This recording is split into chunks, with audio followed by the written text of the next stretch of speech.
అందరికీ నమస్కారం. Welcome to news local. Mandapeta 15వ వార్డు వైకాపా కౌన్సిలర్ గ్రంథి శ్రీనివాస్ శుక్రవారం టీడీపీ తీర్థం పుచ్చుకున్నారు. మండపేట అనపత్తి ఎమ్మెల్యేలు వేగుళ్ల జోగేశ్వరరావు, నల్లమిల్లి రామకృష్ణారెడ్డి, మున్సిపల్ మాజీ చైర్మన్ చుండు శ్రీవరప్రకాష్ సమక్షంలో పార్టీ కండువా కప్పుకున్నారు. ఏ రాష్ట్ర అభివృద్ధి అయినా ఆ రాష్ట్ర ఆర్థిక ప్రగతిని బట్టి ఉంటుందని, ప్రస్తుతం మన రాష్ట్రం ఊహించలేని లోటు బడ్జెట్లో ఉన్న చంద్రబాబు నేతృత్వంలో ముందుకు పరిగెడుతుందన్న ఆశాభావంతో టీడీపీలో చేరానన్నారు. దీనివల్ల తన వార్డు ప్రజల అవసరాలను మరింత మెరుగ్గా తీర్చే అవకాశం ఉంటుందన్నారు. ఈ కార్యక్రమంలో జిల్లా గ్రంథాలయ సంస్థ మాజీ chairman Nallamilli Veerreddy, Vada Prasadarao, municipal vice chairman Pilli Ganeswararao, Malasani Sita Mahalakshmi, Kovvada Appanna Babu, నామాల చంద్రరావు తదితరులు పాల్గొన్నారు.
మన మండపేట శాసనసభ్యులు శ్రీ వేగుల జోగేశ్వరరావు గారికి, అదేవిధంగా అనపర్తి శాసనసభ్యులు శ్రీ నల్లమిల్లి రామకృష్ణారెడ్డి గారికి, అదేవిధంగా మాజీ చైర్పర్సన్ అయినటువంటి చుండు వరప్రకాష్ గారికి, పార్టీ నాయకులకు, శ్రేయోభిలాషులకు, మిత్రులకు, ముఖ్యంగా మీడియా మిత్రులందరికీ నా నమస్కారాలండి.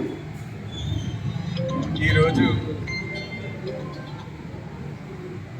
మన చంద్రబాబు నాయుడు గారు కానీ, గౌరవ ముఖ్యమంత్రి మన చంద్రబాబు నాయుడు గారు కానీ, అలాగే డిప్యూటీ సీఎం కొణిదెల పవన్ కళ్యాణ్ గారు కానీ, నరేంద్ర మోడీ గారు కానీ, వీరంతా కలిసి ఒక టీమ్గా, ఒక కూటమిగా ఏర్పడి మన రాష్ట్రాన్ని ముందుకు తీసుకెళ్లే విధానంలో నేను కూడా పాలు పంచుకోవాలనే ఉద్దేశంతో నా వార్డులో నా ప్రజల యొక్క శ్రేయస్సు కోసం నేను వైసీపీ పార్టీని వదిలి టీడీపీకి జాయిన్ అవ్వడం జరిగింది. యాక్చువల్గా మన గత ప్రభుత్వంలో పోల్చుకుంటే ఎన్నో వెల్ఫేర్ స్కీమ్స్ ఇవ్వడం జరిగింది. అయితే ఏ స్టేట్ అయినా సరే ఆ స్టేట్ యొక్క ఫైనాన్షియల్ పొజిషన్స్ బట్టి ముందుకెళ్తూ ఉండాలి, లేకపోతే చాలా డెఫిసిట్లో వెళ్ళిపోయే పరిస్థితి ఉంది. ఇప్పటికే మన ఏపీ స్టేట్ చాలా డెఫిసిట్లో ఉన్నది. అయితే మన గౌరవ ముఖ్యమంత్రి శ్రీ నారా చంద్రబాబు నాయుడు గారు, ఈయన మన ఇండియాలోనే one of the greatest economist. ఇది చాలా కొంతమందికే తెలుసు.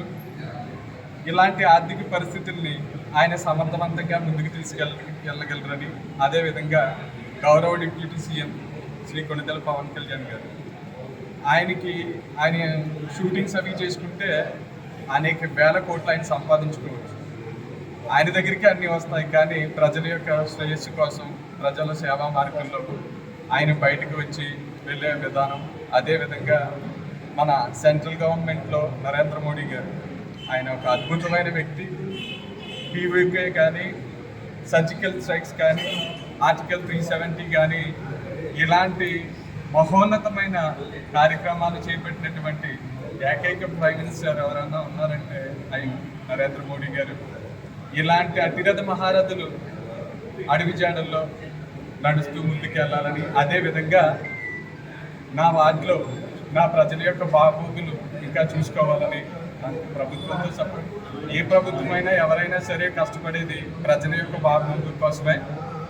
పార్టీలు ఎలాగైనా ప్రజల యొక్క ఫైనల్ అల్టిమేటెడ్గా మన వార్డులో కానీ మనం నమ్ముకున్న జనాన్ని కానీ ముందుకు తీసుకెళ్లే విధానమే ఉండాలని తెలియజేస్తూ మరొకసారి మీ అందరికీ ధన్యవాదాలు తెలియజేసుకుంటూ సెలవు తీసుకుంటాను. Thank you.